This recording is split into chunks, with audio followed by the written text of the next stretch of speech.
El deseado de todas las gentes, capítulo 69, en el Monte de las Olivas. Las palabras de Cristo a los sacerdotes y gobernantes: He aquí vuestra casa os es dejada desierta.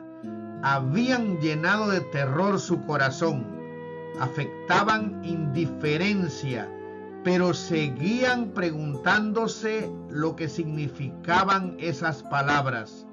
Un peligro invisible parecía amenazarlos. ¿Podría ser que el magnífico templo, que era la gloria de la nación, iba a ser pronto un montón de ruinas? Los discípulos compartían ese pensamiento de mal y aguardaban ansiosamente alguna declaración más definida de parte de Jesús. Mientras salían con él del templo, llamaron su atención a la fortaleza y belleza del edificio. Las piedras del templo eran de mármol más puro, de perfecta blancura, y algunas de ellas de tamaño casi fabuloso. Una porción de la muralla había resistido el sitio del ejército de Nabucodonosor. En su perfecta obra de albañilería, parecía como una sólida piedra sacada entera de la cantera. Los discípulos no podían comprender cómo se podría derribar esos sólidos muros. Al ser atraída la atención de Cristo a la magnificencia del templo, ¿cuáles no deben haber sido los pensamientos que guardó para sí aquel que había sido rechazado? El espectáculo que se le ofrecía era hermoso en verdad, pero dijo con tristeza: lo veo todo. Los edificios son de veras admirables. Me mostráis esas murallas como aparentemente indestructibles, pero escuchad mis palabras. Llegará el día en que no será dejada aquí piedra sobre piedra que no sea destruida. Las palabras de Cristo habían sido pronunciadas a oído de gran número de personas, pero cuando Jesús estuvo solo, Pedro, Juan, Santiago y Andrés vinieron a él mientras estaba sentado en el Monte de las Olivas. Dinos, le dijeron, ¿cuándo serán estas cosas? ¿Y qué señal habrá de tu venida y del fin del mundo? En su contestación a los discípulos, Jesús no consideró por separado la destrucción de Jerusalén y el gran día de su venida. Mezcló la descripción de estos acontecimientos. Si hubiese revelado a sus discípulos los acontecimientos futuros como los contemplaba él, no habrían podido soportar la visión. Por misericordia hacia ellos, fusionó la descripción de las dos grandes crisis, dejando a los discípulos estudiar por sí mismos el significado. Cuando se refirió a la destrucción de Jerusalén, sus palabras proféticas llegaron más allá de este acontecimiento hasta la conflagración final de aquel día en que el Señor se levantará de su lugar para castigar al mundo por su iniquidad, cuando la tierra revelará sus grandes y no encubrirá más sus muertos. Este discurso entero no fue dado solamente para los discípulos, sino también para aquellos que iban a vivir en medio de las últimas escenas de la historia de esta tierra. Volviéndose a los discípulos, Cristo dijo: mirad que nadie os engañe, porque vendrán muchos en mi nombre diciendo: yo soy el Cristo, y a muchos engañarán. Muchos falsos mesías iban a presentarse pretendiendo realizar milagros y declarando que el tiempo de la liberación de la nación judía había venido. Iban a engañar a muchos. Las palabras de Cristo se cumplieron.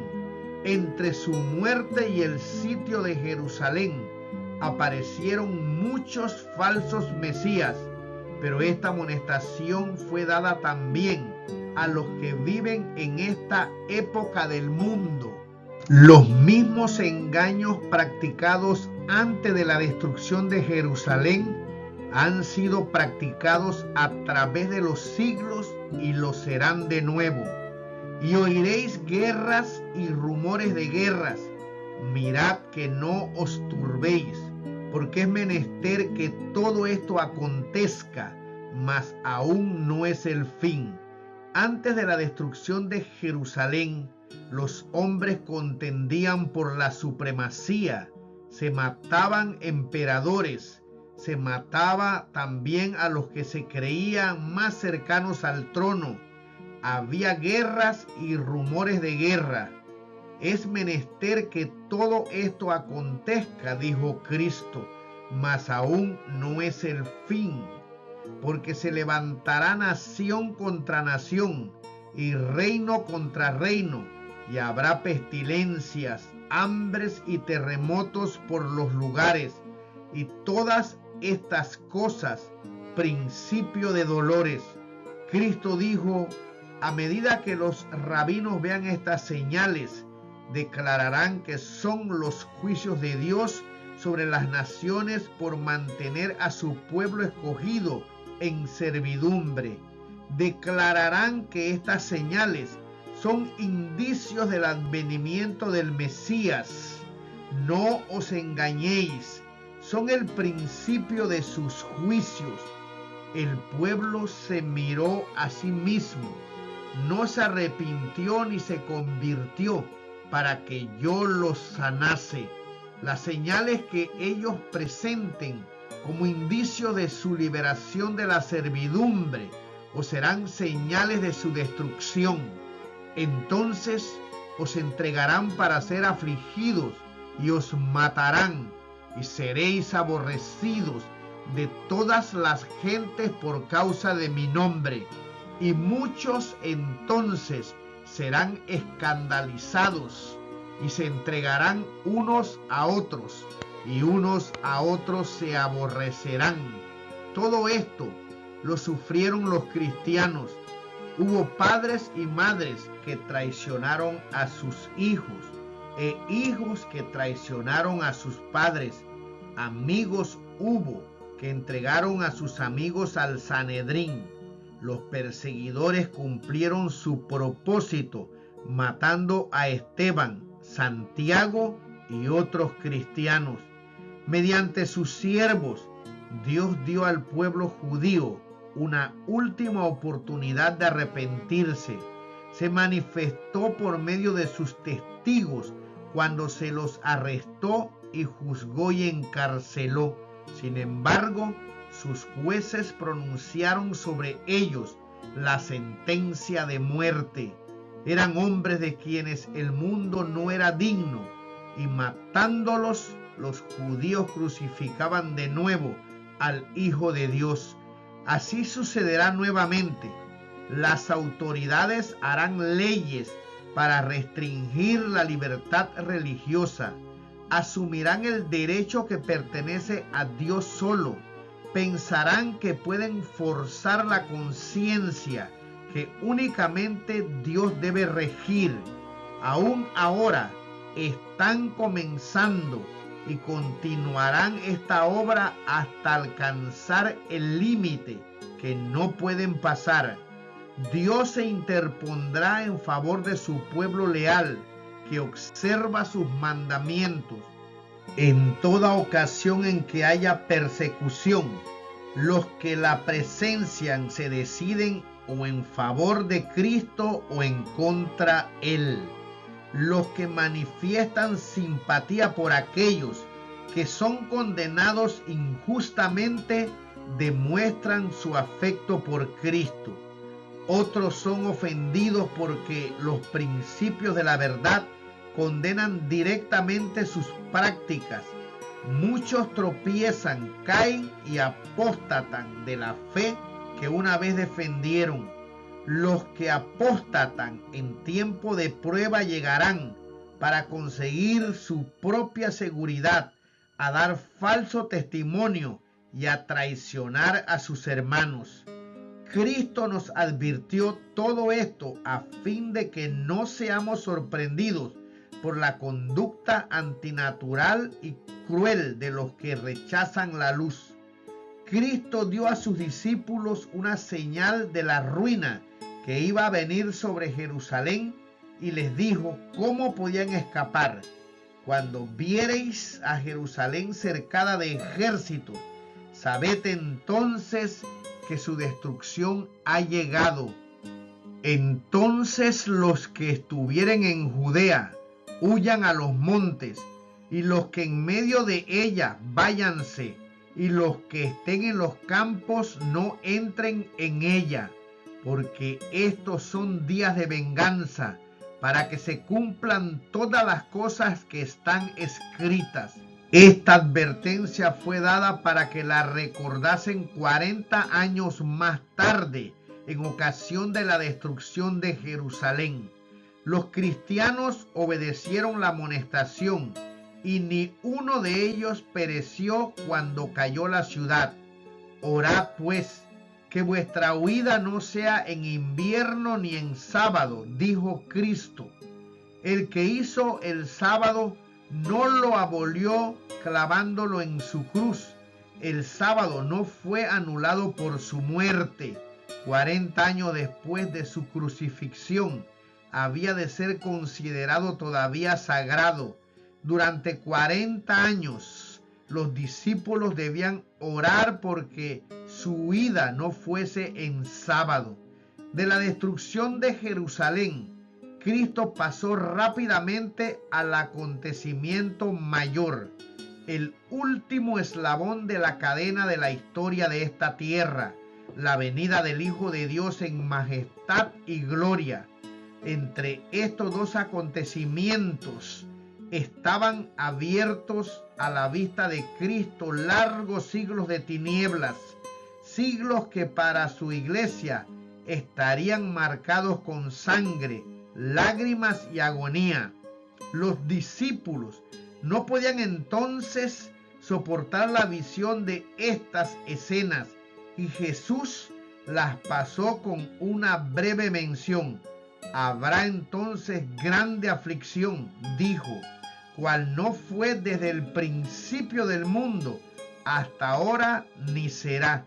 Y si aquellos días no fuesen acortados, ninguna carne sería salva, mas por causa de los escogidos, aquellos días serán acortados. Durante más de 1000 años iba a imperar contra los seguidores de Cristo una persecución como el mundo nunca la había conocido antes. Millones y millones de sus fieles testigos iban a ser muertos. Si Dios no hubiese extendido la mano para preservar a su pueblo, todos habrían perecido. Mas por causa de los escogidos, dijo, aquellos días serán acortados. Luego, en lenguaje inequívoco, nuestro Señor habla de su segunda venida y anuncia los peligros que iban a preceder a su advenimiento al mundo. Si alguno os dijere, he aquí está el Cristo, o allí, no creáis, porque se levantarán falsos cristos y falsos profetas, y darán señales grandes y prodigios de tal manera que engañarán, si es posible, aún a los escogidos.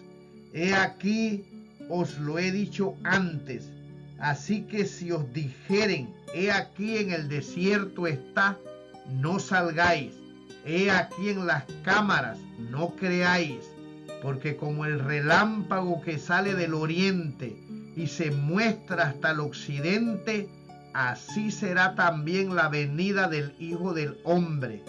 Una de las señales de la destrucción de Jerusalén que Cristo había anunciado era: muchos falsos profetas se levantarán y engañarán a muchos. Se levantaron falsos profetas que engañaron a la gente y llevaron a muchos al desierto. Magos y hechiceros que pretendían tener un poder milagroso arrastraron a la gente en pos de sí a las soledades montañosas. Pero esa profecía fue dada también para los últimos días. Se trataba de una señal del segundo advenimiento. Aún ahora hay falsos cristos y falsos profetas que muestran señales y prodigios para seducir a sus discípulos. ¿No oímos el clamor, he aquí, en el desierto está? ¿No han ido millares al desierto esperando hallar a Cristo? Y de los miles de reuniones donde los hombres profesan tener comunión con los espíritus desencarnados, ¿no se oye ahora la invitación, he aquí en las cámaras está? Tal es la pretensión que el espiritismo expresa. Pero, ¿qué dice Cristo? No creáis, porque como el relámpago que sale del oriente y se muestra hasta el occidente, así será también la venida del Hijo del Hombre. El Salvador dio señales de su venida, y aún más que eso, fijó el tiempo en que la primera de estas señales iba a aparecer. Y luego, después de la aflicción de aquellos días, el sol se oscurecerá y la luna no dará su lumbre, y las estrellas caerán del cielo, y las virtudes de los cielos serán conmovidas. Y entonces se mostrará la señal del Hijo del Hombre en el cielo, y entonces lamentarán todas las tribus de la tierra, y verán al Hijo del Hombre, que vendrá sobre las nubes del cielo con gran poder y gloria, y enviará a sus ángeles con gran voz de trompeta, y juntarán sus escogidos de los cuatro vientos, de un cabo del cielo hasta el otro. Cristo declaró que al final de la gran persecución papal, el sol se oscurecería y la luna no daría su luz. Luego las estrellas caerían del cielo, y dice: de la higuera aprended la parábola. Cuando ya su rama se enternece y las hojas brotan, sabéis que el verano está cerca. Así también vosotros, cuando viereis todas estas cosas, sabed que está cercano a las puertas. Cristo anuncia las señales de su venida. Declara que podemos saber cuando está cerca, aún a las puertas. Dice de aquellos que vean estas señales: no pasará esta generación que todas estas cosas no acontezcan. Estas señales han aparecido. Podemos saber con seguridad que la venida del Señor está cercana. El cielo y la tierra pasarán, dice, mas mis palabras no pasarán. Cristo va a venir en las nubes y con grande gloria. Le acompañará una multitud de ángeles resplandecientes. Vendrá para resucitar a los muertos y para transformar a los santos vivos de gloria en gloria. Vendrá para honrar a los que le amaron y guardaron sus mandamientos, y para llevarlos consigo. No los ha olvidado, ni tampoco ha olvidado su promesa. Volverán a unirse los eslabones de la familia. Cuando miramos a nuestros muertos, podemos pensar en la mañana en que la trompeta de Dios resonará, cuando los muertos serán levantados sin corrupción y nosotros seremos transformados. Aún un poco más y veremos al Rey en su hermosura. un poco más y enjugará toda lágrima de nuestros ojos, un poco más y nos presentará delante de su gloria, irreprensibles, con grande alegría. Por lo tanto, cuando dio las señales de su venida, dijo: cuando estas cosas comenzaren a hacerse, mirad y levantad vuestra cabeza, porque vuestra redención está cerca. Pero el día y la hora de su venida, Cristo no los ha revelado. Explicó claramente a sus discípulos que él mismo no podía dar a conocer el día o la hora de su segunda aparición. Si hubiese tenido libertad para revelarlo, ¿por qué habría necesitado exhortarlos a mantener una actitud de constante expectativa? Hay quienes aseveran conocer el día y la hora de la aparición de nuestro Señor. Son muy fervientes en trazar el mapa del futuro, pero el Señor los ha amonestado a que se aparten de este terreno. El tiempo exacto de la segunda venida del Hijo del Hombre es un misterio de Dios. Cristo continuó señalando la condición del mundo en ocasión de su venida. Como los días de Noé, así será la venida del Hijo del Hombre, porque como en los días antes del diluvio estaban comiendo y bebiendo, casándose y dándose en casamiento, hasta el día que Noé entró en el arca, y no conocieron hasta que vino el diluvio y llevó a todos. Así será también la venida del Hijo del Hombre. Cristo no presenta aquí un milenario temporal, 1000 años en los cuales todos se han de preparar para la eternidad. Nos dice que como fue en los días de Noé, así será cuando vuelva el Hijo del Hombre. ¿Cómo era en los días de Noé? Vio Jehová que la malicia de los hombres era mucha en la tierra, y que todo designio de los pensamientos del corazón de ellos era de continuo solamente el mal. Los habitantes del mundo antediluviano se apartaron de Jehová y se negaron a hacer su santa voluntad. Siguieron sus propias imaginaciones profanas e ideas pervertidas, y a causa de su perversidad fueron destruidos, y hoy el mundo está siguiendo el mismo camino. No ofrece señales halagüeñas de gloria milenaria. Los transgresores de la ley de Dios están llenando la tierra de maldad. Sus apuestas, sus carreras de caballo, sus juegos, su disipación, sus prácticas concupiscentes, sus pasiones indomables están llenando rápidamente el mundo de violencia. En la profecía referente a la destrucción de Jerusalén, Cristo dijo: y por haberse multiplicado la maldad, la caridad de muchos se resfriará, mas el que persevere hasta el fin, éste será salvo. Y será predicado este evangelio del reino en todo el mundo, por testimonio a todos los gentiles, y entonces vendrá el fin. Esta profecía volverá a cumplirse. La abundante iniquidad de aquel día halla su contraparte en esta generación. Lo mismo ocurre con la predicción referente a la predicación del evangelio. Antes de la caída de Jerusalén, Pablo, escribiendo bajo la inspiración del Espíritu Santo, declaró que el evangelio había sido predicado a toda criatura que está debajo del cielo.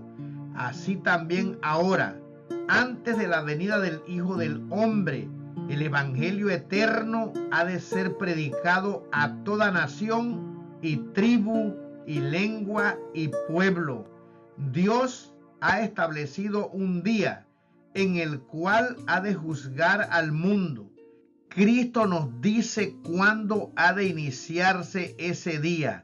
No afirma que todo el mundo se convertirá, sino que será predicado este evangelio del reino en todo el mundo, por testimonio a todos los gentiles, y entonces vendrá el fin. Mediante la proclamación del evangelio al mundo, está a nuestro alcance apresurar la venida de nuestro Señor. No solo hemos de esperar la venida del día de Dios, sino apresurarla. Si la iglesia de Cristo hubiese hecho su obra como el Señor le ordenaba, todo el mundo habría sido ya amonestado y el Señor Jesús habría venido a nuestra tierra con poder y grande gloria. Después que hubo indicado las señales de su venida, Cristo dijo: cuando viereis hacerse estas cosas, conoced que está cerca, a las puertas.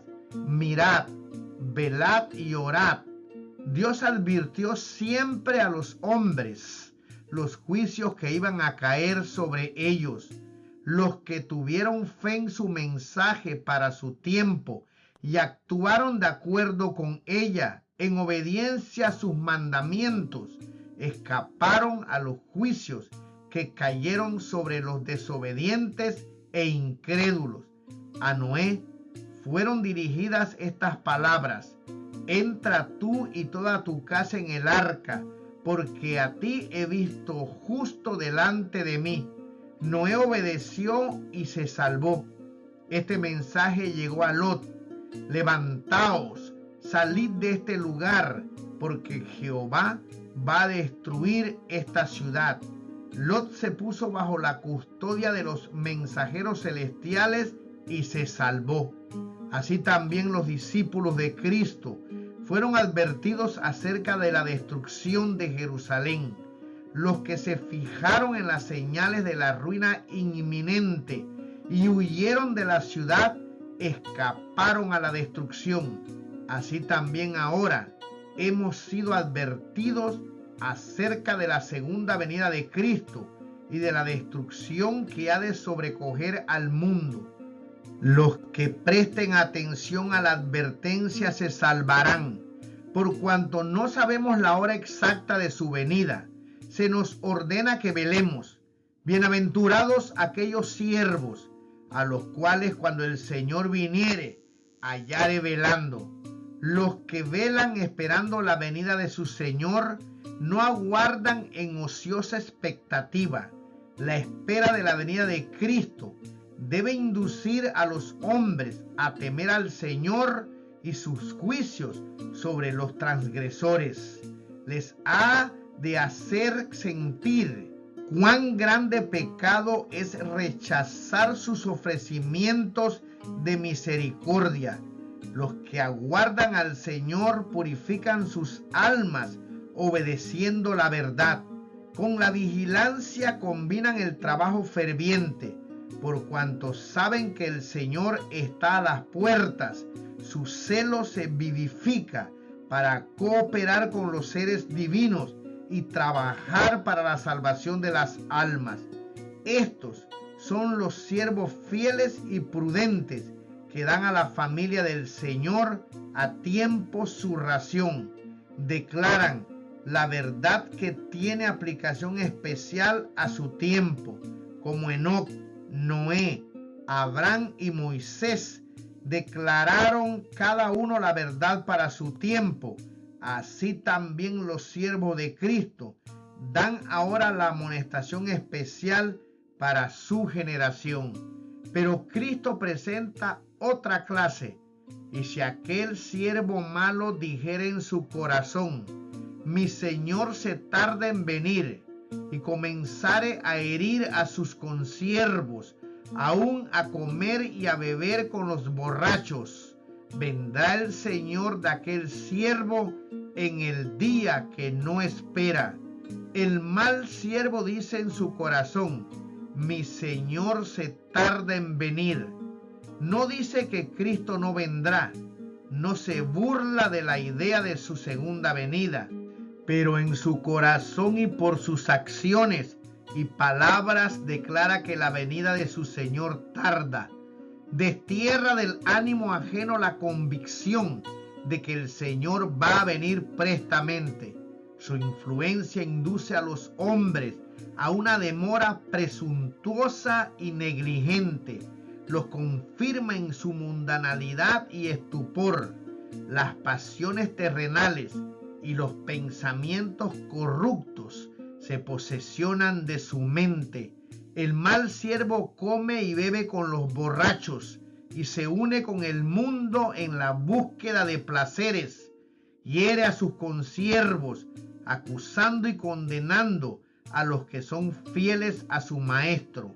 Se asocia con el mundo, siendo semejantes, participan juntos en la transgresión. Es una asimilación temible. Juntamente con el mundo queda entrampado. Se nos advierte: vendrá el Señor de aquel siervo a la hora que no sabe y le cortará por medio y pondrá su parte con los hipócritas. Y si no velares, vendré a ti como ladrón, y no sabrás en qué hora vendré a ti. El advenimiento de Cristo sorprenderá a los falsos maestros. Están diciendo paz y seguridad, como los sacerdotes y doctores antes de la caída de Jerusalén. Esperan que la iglesia disfrute de prosperidad terrenal y gloria. Interpretan las señales de los tiempos como indicios de esto.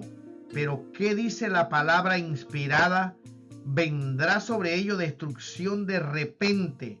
El día de Dios vendrá como ladrón sobre todos los que moran en la faz de la tierra, que hacen de este mundo su hogar.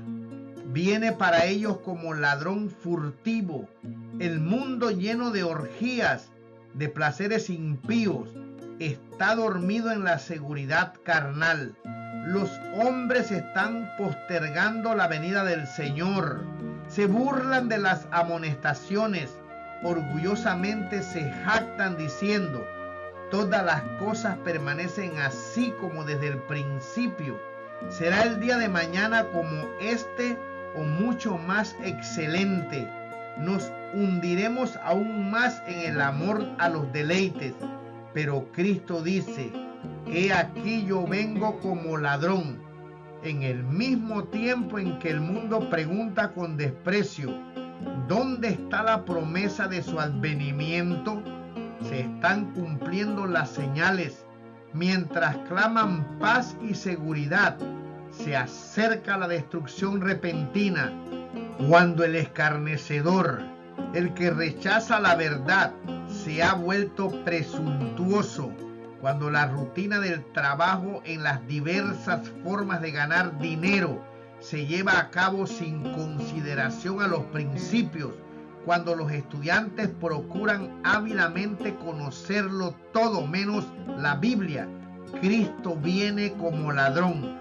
En el mundo todo es agitación. Las señales de los tiempos son alarmantes. Los acontecimientos venideros proyectan ya sus sombras delante de sí. El Espíritu de Dios se está retirando de la tierra y una calamidad sigue a otra por tierra y mar. Hay tempestades, terremotos, incendios, inundaciones, homicidios de toda magnitud. ¿Quién puede leer lo futuro? ¿Dónde hay seguridad? No hay seguridad en nada que sea humano o terrenal. Rápidamente los hombres se están colocando bajo la bandera que han escogido. Inquietos están aguardando y mirando los movimientos de sus caudillos. Hay quienes están aguardando, velando y trabajando por la aparición de nuestro Señor. Otra clase se está colocando bajo la dirección del primer gran apóstata. Pocos creen de todo corazón y alma que tenemos un infierno que rehuir y un cielo que ganar. La crisis se está acercando gradual y furtivamente a nosotros. El sol brilla en los cielos y recorre su órbita acostumbrada, y los cielos continúan declarando la gloria de Dios. Los hombres siguen comiendo y bebiendo, plantando y edificando, casándose y dándose en casamiento. Los negociantes siguen comprando y vendiendo. Los hombres siguen luchando unos con otros, contendiendo por el lugar más elevado. Los amadores de placeres siguen atestando los teatros, los hipódromos, los garitos de juegos. Prevalece la más intensa excitación, y sin embargo el tiempo de gracia está llegando rápidamente a su fin, y cada caso está por ser decidido para la eternidad. Satanás ve que su tiempo es corto. Ha puesto todos sus agentes a trabajar a fin de que los hombres sean engañados, seducidos, ocupados y hechizados hasta que haya terminado el tiempo de gracia y se haya cerrado para siempre la puerta de la misericordia. Solemnemente llegan hasta nosotros a través de los siglos las palabras amonestadoras de nuestro Señor desde el monte de las Olivas. Mirad por vosotros que vuestros corazones no sean cargados de glotonería y embriaguez y de los cuidados de esta vida, y venga de repente sobre vosotros aquel día. Velad pues, orando en todo tiempo, que seáis tenidos por dignos de evitar todas estas cosas que han de venir y de estar en pie delante del Hijo del Hombre.